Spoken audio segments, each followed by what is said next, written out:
নমস্কার বন্ধুরা, তিথি কিচেনে তোমাদের সবাইকে স্বাগতম। আজকে আমি তোমাদের দেখাবো ফুলকপির পাতলা ঝোল। চলো তাহলে দেখো, এখানে আমি ফুলকপি কেটে রেখেছি ডুমু ডুমু করে, আর ফুলকপির ভিতরে আমি আলু দিয়ে দেব। আলুটা আমি দেখো এখানে পাতলা করে কেটে রেখেছি। আর লাগছে আমার কুচো চিংড়ি মাছ, আর নুন, হলুদ গুঁড়ো, লঙ্কা গুঁড়ো, ভাজা জিরে গুঁড়ো, আর লাগছে আমার ধনে পাতা কুচি। এখানে দেখো ফুলকপিগুলোকে আমি হলুদ দিয়ে মেখে নেব।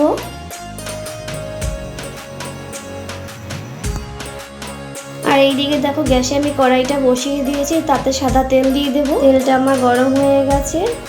এখন হলুদ দিয়ে মাখা ফুলকপিটা আমি ভেজে নেব।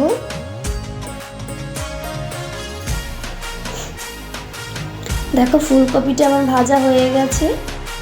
এখন আমি এটাকে তুলে নেব। আর দেখো কড়াইতে আমি আবারও সাদা তেল দিয়ে দিলাম। আর আমার কেটে রাখা আলুগুলো কড়াইয়ের ভিতরে আবার দিয়ে দেব। আর তাতে দিয়ে দেব সামান্য পরিমাণে হলুদ গুঁড়ো। আর আমি আলুগুলোকেও ভেজে নেব।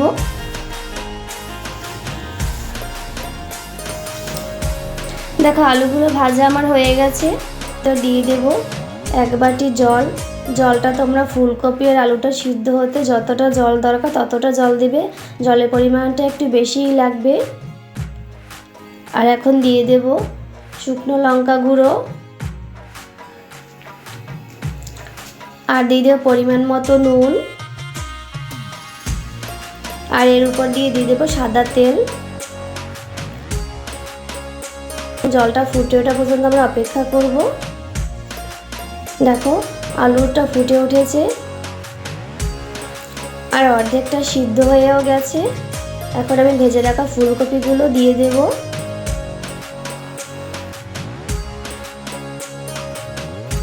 নাড়াচাড়া করব।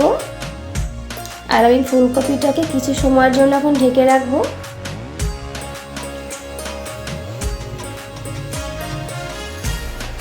দেখো ঢাকনাটাকে আমি তুলে দেব।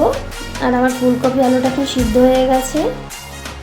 দেখো ফুলকপি আর আলুটাকে আমি এখন কড়াই থেকে নামিয়ে নেব ফোড়ন দেওয়ার জন্য।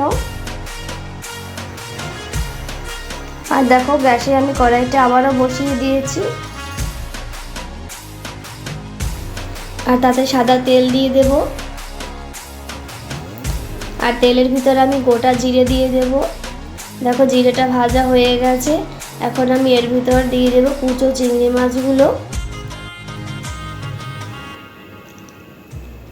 এখন দিয়ে দেব অল্প পরিমাণে হলুদ গুঁড়ো আর সামান্য নুন। এখন চিংড়ি মাছটাকে আমি ভালো করে ভেজে নেব। দেখো মাছটা ভাজা হয়ে গেছে। এখন আমি এর ভিতর দিয়ে দেব ফুলকপি আলুর তরকারিটাকে দিয়ে দেব। দেখো কত সুন্দর ফুটে উঠেছে। আর এখন এর ভিতর দিয়ে দেবো ভাজা জিরে গুঁড়ো। তরকারিটা আমার হয়ে আসছে প্রায়।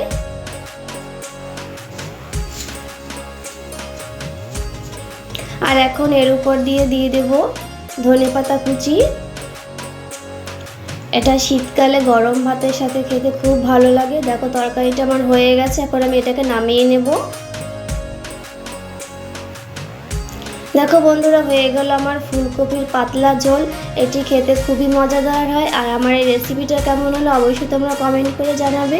আর ভিডিওটা যদি তোমাদের ভালো লাগে তাই প্লিজ আমার চ্যানেলটাকে সাবস্ক্রাইব করে দিও। আর নতুন নতুন ভিডিও পাওয়ার জন্য সবাই ভালো থাকো, সুস্থ থাকো।